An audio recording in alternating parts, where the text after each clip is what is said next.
Là, ça capte. Juste que tu lances le tien et c'est Ouais, c'est bon. Quand tu veux. C'est parti. On peut bien clap. Faire un petit clap. Bonjour à tous, et merci d'être venus aussi nombreux pour ce talk. Gladys, une amie qui vous veut du bien. Donc le titre a un petit peu changé entre temps, on a préféré faire quelque chose de plus soft. Voilà, donc je vais simplement vous présenter le projet Gladys, qui est un projet open source de domotique que j'ai mis en place chez moi. De façon j'ai pas encore tout utilisé, mais je vais vous présenter en fait ce que j'ai pu faire déjà avec peu de choses et pour pas très cher. Donc d'abord, Gladys c'est qui? Donc c'est un projet qui a été réalisé par Pierre-Gilles Lesmariés. Donc voilà, j'ai mis son Twitter à côté. Qui est un développeur plutôt orienté back et qui développe Gladys sur son temps libre. Et à partir de ce qu'il a lancé, il y a une grosse communauté derrière qui est très active. Donc voilà, il est d'ailleurs en train de passer chez pas mal de gens de la communauté pour filmer leur installation et éventuellement développer avec eux des petites nouveautés actuellement. Donc voilà. Non, c'était comme ça, voilà. Ensuite, Gladys, c'est quoi? Donc c'est un projet libre, donc avec une communauté active comme je l'ai dit. C'est écrit en Node.js. Donc quand on est développeur et qu'on aime bien le JavaScript, c'est assez pratique parce qu'on peut rajouter pas mal de fonctionnalités assez rapidement. Il y a beaucoup d'évolutions qui arrivent dessus à chaque fois, les versions elles sont assez denses.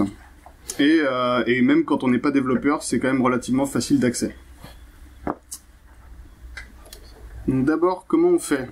Alors il faut, en tout premier lieu, un Raspberry Pi. Donc moi j'ai un modèle 3. Et c'est tout. Normalement, pour commencer, on peut juste avec ça, on peut commencer. Donc voilà, je vais parler un petit peu d'argent, histoire de juste pour dire à peu près le coût que ça peut avoir. C'est toujours intéressant. Donc moi, à l'époque où j'ai fait ça, c'était à peu près 37 € la carte, et on compte en tout 64 € pour tout ce qui est donc la carte plus l'alimentation plus la carte SD, donc le disque dur de la carte. Oups. Ensuite, ce qui vient se rajouter pour faire plus de choses, donc je vais vous présenter mon setup. Donc d'abord un Arduino Uno, même un Nano c'est suffisant, donc ça coûte une dizaine d'euros. Je vous expliquerai ensuite à quoi ça va servir. Un module émetteur et récepteur 433 MHz. Donc là pour 7 €, j'ai eu 5 paires de petits émetteurs comme ça là, donc ça coûte pareil que dalle. Pareil, si on veut s'amuser, des prises radiocommandées en 433 MHz, donc ça coûte pas très cher non plus. Des ampoules Wi-Fi, ça peut être pas mal aussi, je vous montrerai moi ce que j'ai pu faire avec. Donc actuellement, ce qu'il y avait comme marque, c'était les Philips Hue ou les Mi Light, et il y a des modules dans Gladys justement qui comprennent ces modules-là. Les Mi Light étaient censés être moins chers à l'époque où moi je les ai achetés, donc voilà, à l'époque c'était 42 €. Ça a peut-être bougé entre temps, c'est à titre indicatif. Un pont Wi-Fi, donc forcément pour les ampoules, puisque ça permet de connecter les ampoules au réseau local, puisque c'est pas les mêmes normes Wi-Fi entre le Wi-Fi du téléphone et le Wi-Fi un peu plus global. Et un micro. Donc moi j'ai rajouté un hat pour Raspberry Pi, qui comprend deux micros justement dessus. Et ça c'est pour la partie vocale de Gladys justement. Donc voilà, donc moi à peu près mon installation m'a coûté 211 €. J'ai fait le calcul sur ma liste. Plus voilà, il y a quelques accessoires à rajouter et chez moi ça donne ça. Donc ouais, j'ai pas dit combien ça m'avait coûté en Lego pour faire une petite installation. Donc en gros voilà, j'ai mon Arduino qui est là, j'ai mon émetteur 433 MHz qui est là, et là j'ai ma Raspberry Pi avec le hat avec le micro qui est juste ici.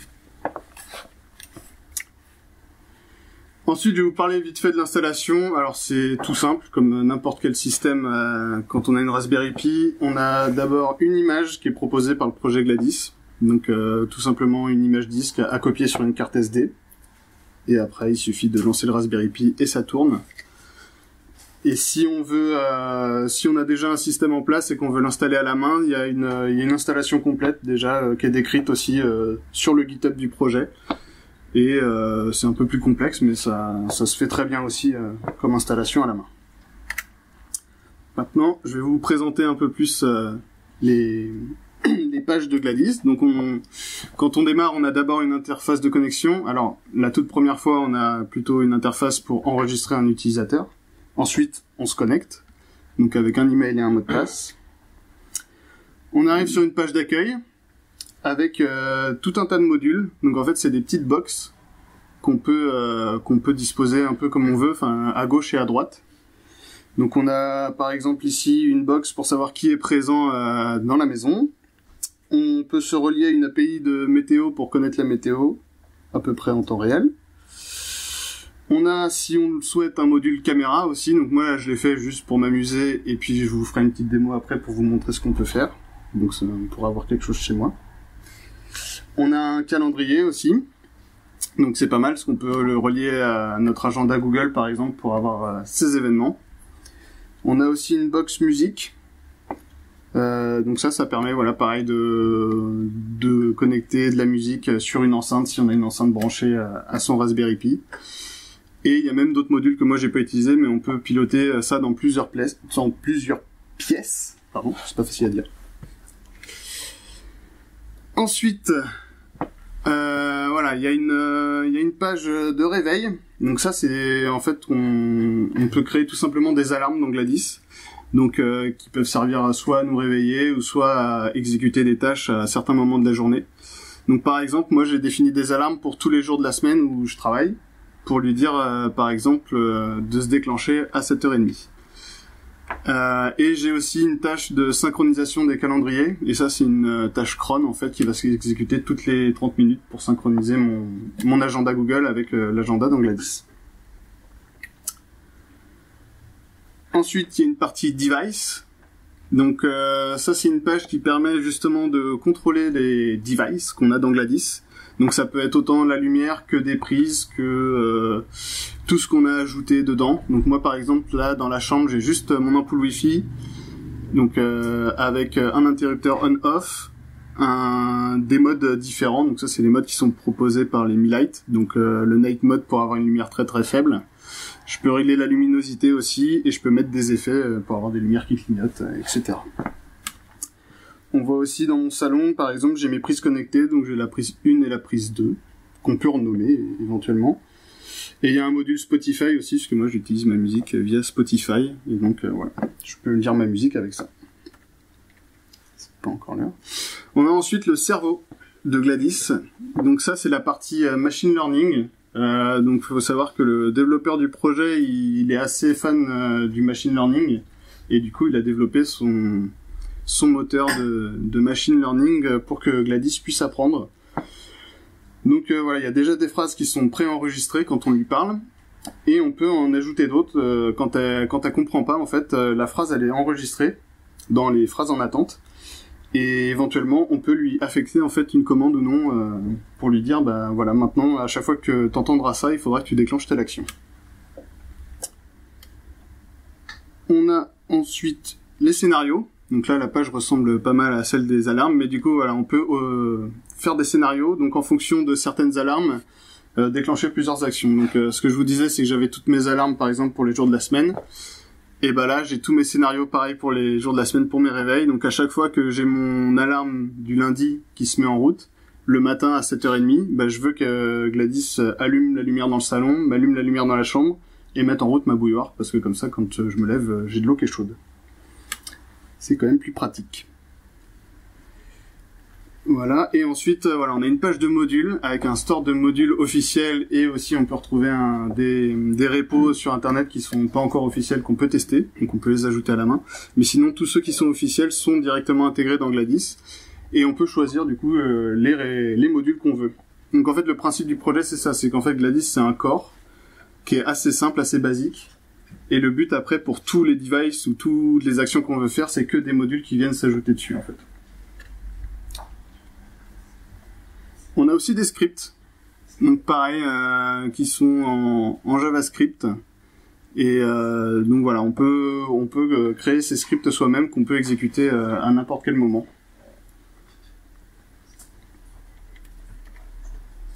Donc on va passer à la démo.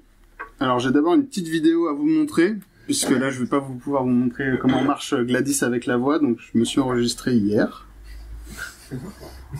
J'espère qu'il y aura assez de son.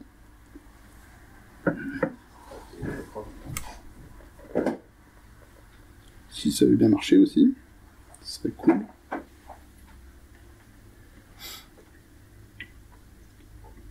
Bon, c'est ce qu'on appelle l'effet démo.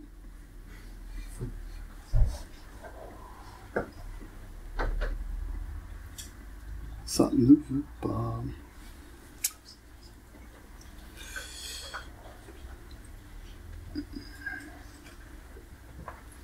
Alors sinon je vais vous montrer.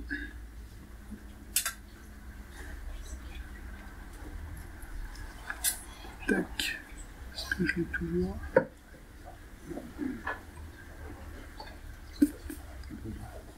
Bon, je suis désolé. Ça va arriver. Non, c'est pas ça non plus. Tout va bien. Merci. Tac.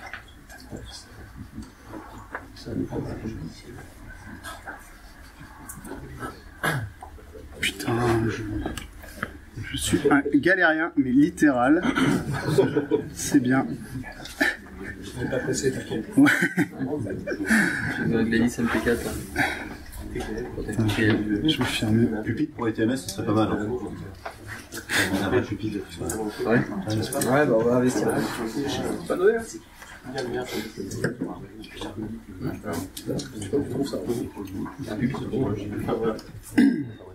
C'était prévu que ça se passe comme ça en fait. Hein. Je fais genre depuis tout à l'heure, mais vous inquiétez pas.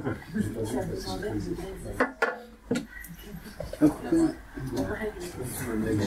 Voilà. Donc voilà ce que ça donne normalement chez moi.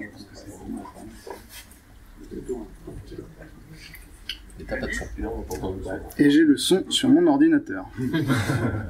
Ouais, bah c'est comme ça. Je sais pas si vous entendez bien. Gladys, allume la lumière dans le salon. Bravo. Voilà. Putain, j'ai allumé une ampoule avec la voix quand même. Hein. Vous voyez pas tes mains.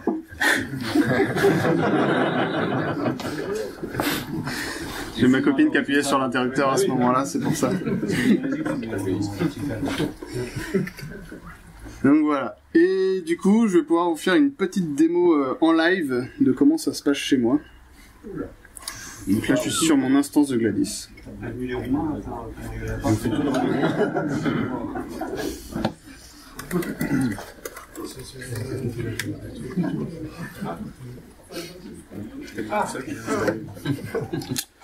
Voilà. Alors un truc que j'ai changé moi aussi parce que la vue en jour dans le calendrier, moi j'aimais pas trop, donc j'ai changé pour une vue en mois parce qu'il n'y avait pas le bouton. Donc il faudra que je le rajoute d'ailleurs, que je le pose sur le code, mais je suis un mauvais élève donc j'ai pas proposé ça comme issue sur le projet encore, mais ça va venir. Donc voilà, donc là pour le moment bah je suis absent de la maison. Il fait 17 degrés. Et donc là, on voit ma caméra qui est pointée sur mon ampoule. Donc là, j'ai prévu, s'il y a quelqu'un chez moi, normalement, je les ai prévenus qu'ils allaient être emmerdés par à peu près à cette heure-là, par les actions qui vont être réalisées. Donc en gros, ici à distance, je peux allumer par exemple la lumière dans mon salon. Avec ce petit bouton. Donc si on vérifie, on a la lumière allumée.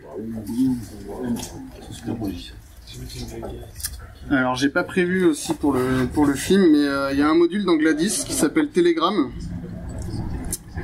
Et du coup on peut aussi éventuellement, comment dire, on peut piloter Gladys en lui envoyant des messages, donc via son téléphone par exemple.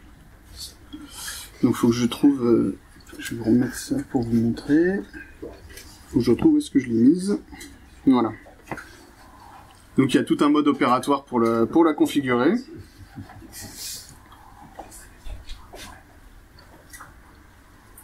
Je peux chatter avec elle directement dans l'interface aussi, mais le coup du téléphone c'est quand même plus classe. Donc là, je vais lui écrire éteins la lumière dans le salon.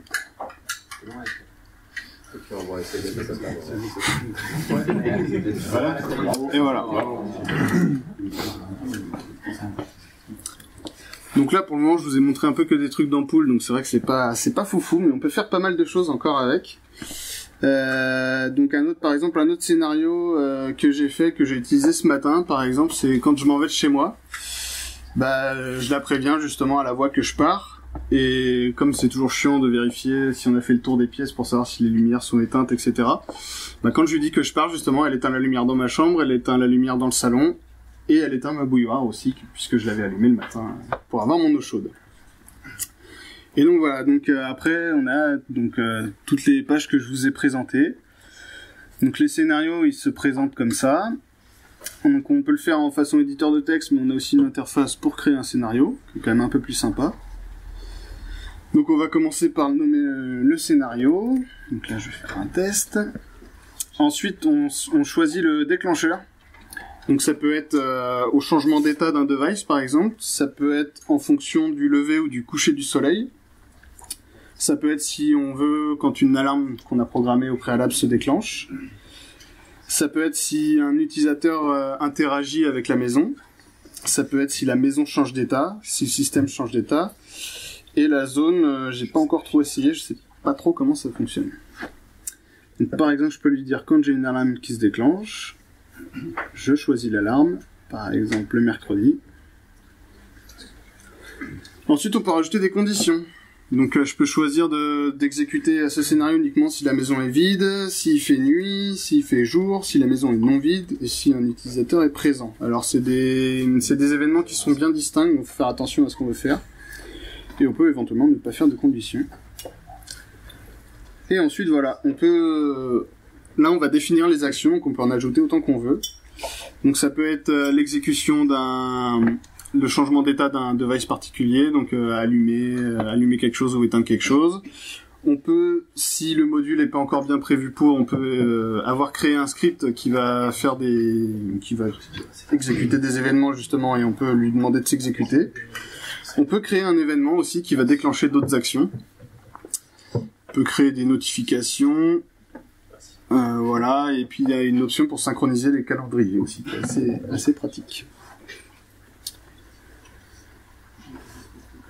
Voilà, donc dans les modules par exemple, moi je peux vous dire ceux que j'ai utilisés. Donc j'ai Google Directions. Donc pareil, ça je l'ai pas montré, il faudrait que je le remette à jour parce que on peut aussi prévoir en fait de se réveiller le matin en fonction du trafic. Donc c'est-à-dire Gladys va pouvoir via les API Google en fait, si vous définissez la position de votre maison et la position de votre lieu de travail, elle peut elle peut calculer l'itinéraire et vous dire en fait en combien de temps il vous faut pour vous préparer, etc. et vous parler. Alors il y a plein de modules que j'ai pas encore vu, pas encore utilisés. On a donc le module radio émetteur. Alors voilà, c'est ça. Donc ça c'est c'est ce qui marche avec le module serial pour l'Arduino.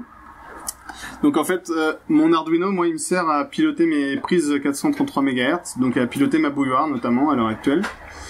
Parce que du coup, ma bouilloire elle est branchée sur une prise 433 et je lui dis en gros de mettre du courant ou non dedans.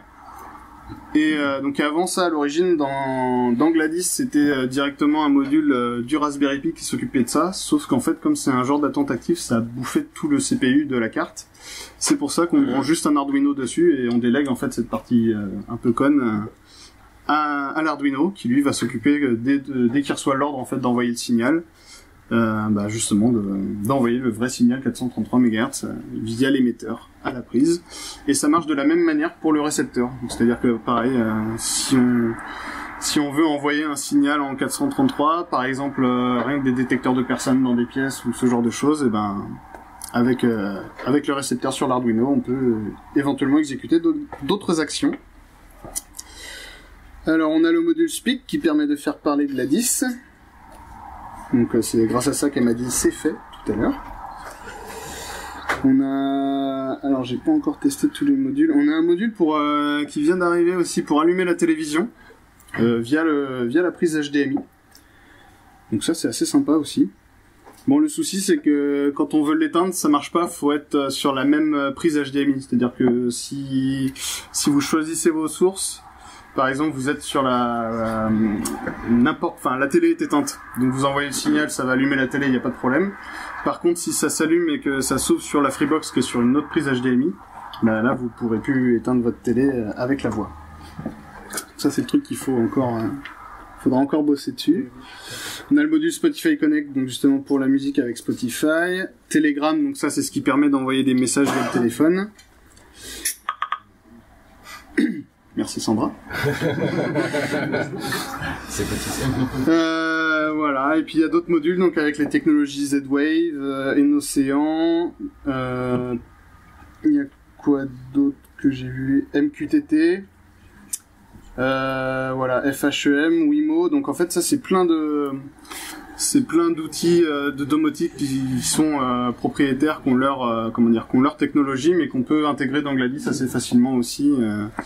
Et voilà, et en fait le but c'est que dans la communauté, tous ceux qui ont besoin de quelque chose, bah ils vont développer leur module en fait et apporter leur pierre à l'édifice. Moi j'en ai fini là pour la démo, donc maintenant le but c'est plutôt qu'on échange. Si vous avez des questions. Bravo déjà. Ouais, bon.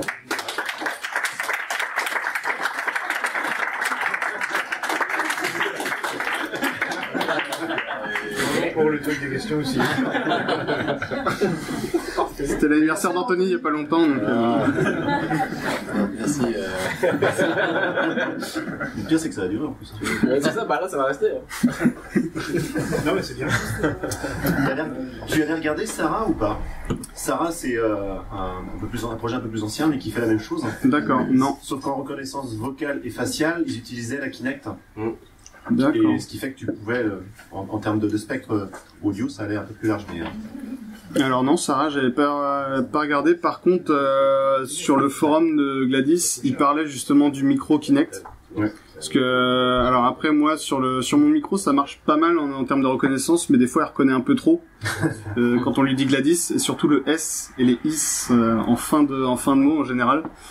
Ouais, elle se déclenche assez facilement et du coup il y a pas mal de bruit et du coup souvent ça pop un peu, donc on coupe le son en fait parce qu'au bout d'un moment elle nous agace un peu quoi.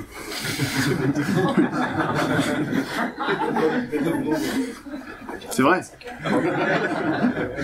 En termes de portée du coup sur la partie micro, ça donne quoi? Parce que justement c'était l'avantage de Sarah et du Kinect, c'est qu'ils ont un micro omnidirectionnel. Ouais. Je me rends pas compte du coup avec du volume de la pièce et savoir si t'es loin. Alors ça dépend vachement du micro que tu utilises et de comment tu le configures derrière. Moi sur le Hat c'est pas mal quand je suis dans mon salon, à peu près partout dans mon salon j'arrive à lui parler, même dans mon couloir. Donc à 3 mètres on va dire ça marche pas mal. Ouais, à 5 mètres quand il commence à y avoir des cloisons, des trucs comme ça commence à être plus compliqué. Ouais.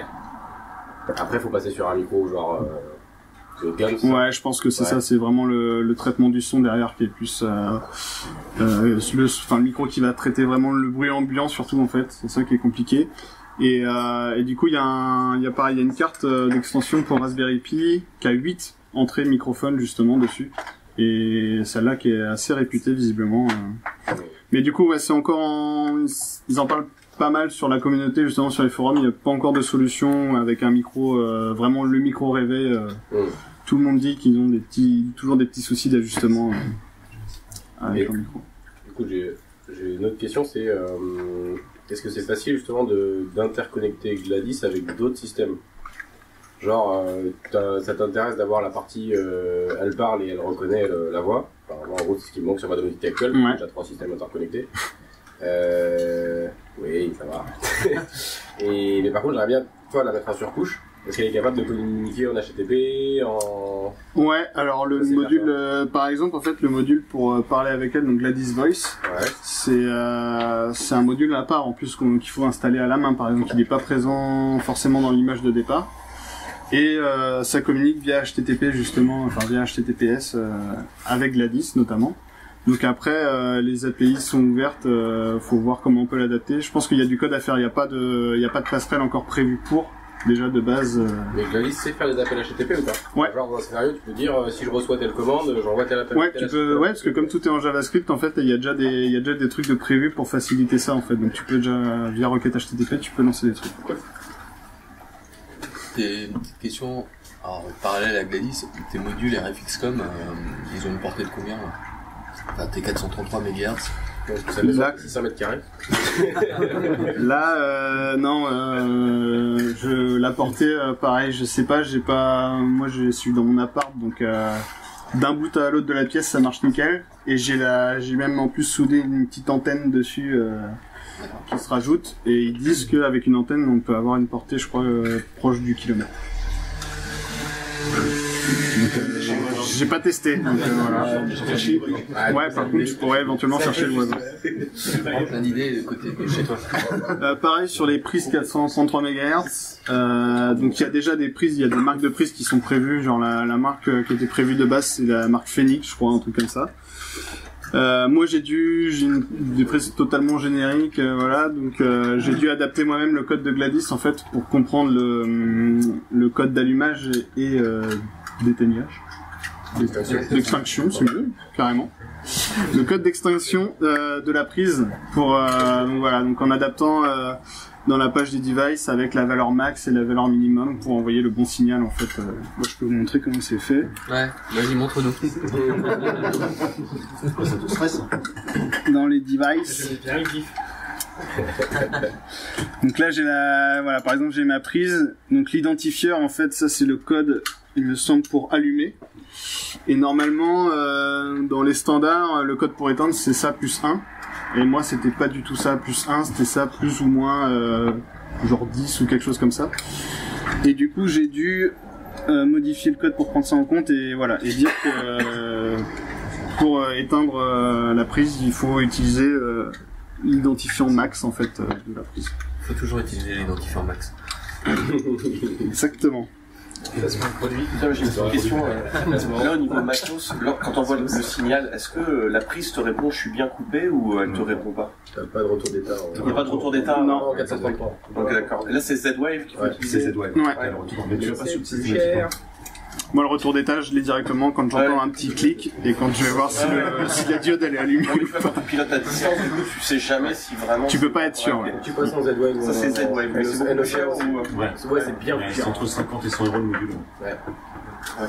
Rien que pour mes C'est vrai que c'est le problème quand c'est plusieurs. Par exemple, la maison, il y a un truc, t'allumes à distance la lumière, l'autre l'éteint, t'as ton ampoule sur le téléphone, sur le. Enfin, moi j'utilise autre chose, mais qui est toujours allumé. D'accord. Alors que l'autre l'a éteint. Et Ah ouais, sur l'état de ton. T'as pas de hack de réponse. Du coup, ton ampoule, tu peux continuer à l'allumer classiquement avec l'interrupteur quand même. Parce que c'est C'est inversé. Alors, Ouais, mais c'est. ouais, le truc c'est que comme c'est une Wi-Fi, alors ouais, si par exemple elle est déjà allumée, non, si elle est déjà éteinte et que j'appuie sur l'interrupteur pour l'allumer, alors que du coup elle est éteinte et qu'en fait l'interrupteur c'est le signal d'allumage, Ah, d'accord. du coup elle va rester éteinte et du coup quand je vais rappuyer une deuxième fois sur l'interrupteur, là oui ça va la rallumer. Ce qui est d'ailleurs chiant puisqu'à un moment quand on veut se la péter un petit peu et montrer aux gens qu'on veut allumer la lumière, on parle à Gladys, elle dit c'est fait, et puis bah la lumière s'allume pas parce que il y a pas de courant dans l'ampoule quoi. Donc, on rate un petit peu son effet quoi. Mais t'as des trucs qui existent, je crois, pour installer un interrupteur radio commandé. Ah c'est possible. Tu peux Ou alors il faut Ouais. comme ça, tu l'as en manuel. Et d'accord. En fait, Et ça synchronise à chaque fois. d'accord. Et en matériel, les trucs qui coûtaient 6 euros, là, c'est les trucs que tu m'as livré prix. Alors non en fait ta prise, la prise 433 MHz c'est juste une prise avec un récepteur et t'as une télécommande avec un émetteur dedans en fait. Tu mets ça dans ta prise, quoi. Et moi ma prise je la branche. Par contre en fait mon émetteur je l'ai branché sur l'Arduino en fait. Mon Arduino avec l'émetteur il remplace la télécommande de base que j'ai quand j'achète les prises quoi. C'est là-dessus la responsabilité du récepteur. Je sais pas, par exemple, tu veux mettre un radiateur dessus ou un truc qui compte énormément, est-ce que ça supporte une puissance max? Par rapport à, je comprends pas. Le récepteur que tu mets sur ta prise. Bah enfin moi c'est des prises que j'ai déjà achetées en fait. Ouais, mais il y a une prise de puissance basse. Ouais, ça j'ai pas regardé, non. Je saurais pas dire. C'est des oreilles, pas forcément. Il y a des prises comme ça qui disent puissance, Ah, c'est possible, ouais. Ça, moi, c'est pour ma bouilloire, donc pour le moment. C'est puissant, il a 200 watts. Ouais, c'est possible. Bah, moi, ça marche nickel. Les prises de base, c'est 1,5 kW. Et sinon, au niveau du 433 Hz, t'as vu la distance, mais la matière, ça c'est capable de traverser. Ça traverse. Ouais. Vous savez bien que personnellement, des gros murs de 80 cm en terre ou en pierre, ça traverse ces là. Là, ça passe. Je sais pas, ouais. Ça passe. Je pense que ça passe. Et il vaut mieux rajouter, du coup, dans ce cas, tu ressoudes une petite antenne dessus, et comme ça, t'es sûr que ton signal, il est... Moi, j'ai pas ces modules qui me semblent un peu cheap. Les trucs à 5 euros, je sais pas, moi j'ai un énorme truc avec une antenne, un Refixcom. T'as un Refixcom, ouais, t'as coûté en bas. Tu peux pas imaginer un émetteur au centre de ta maison. C'est ça. De ma maison, on va dire. Et que ça arrose toute la maison et que ça traverse plusieurs murs de 20 cm. Ouais, moi j'ai mon capteur de l'extérieur qui traverse des murs comme ça. Mais après, il fait pas on peut venir faire une petite analyse. Ça peut se tester si tu veux. Ouais, je pourrais tester avec mon install, on pourra essayer pour voir. Je sais pas, ça se teste. Ouais. Il y a moyen de faire des capteurs de température, de déclencher des events qui se déclenchent. Ouais, après c'est hyper modulaire, donc t'as moyen de faire pas mal de trucs. Il y a encore je pense, ça reste encore jeune au final comme projet, donc il y a encore pas mal de choses à faire. Mais déjà tu peux les développer toi-même quand t'as besoin de quelque chose, et il y a quand même pas mal de trucs qui sont déjà prévus.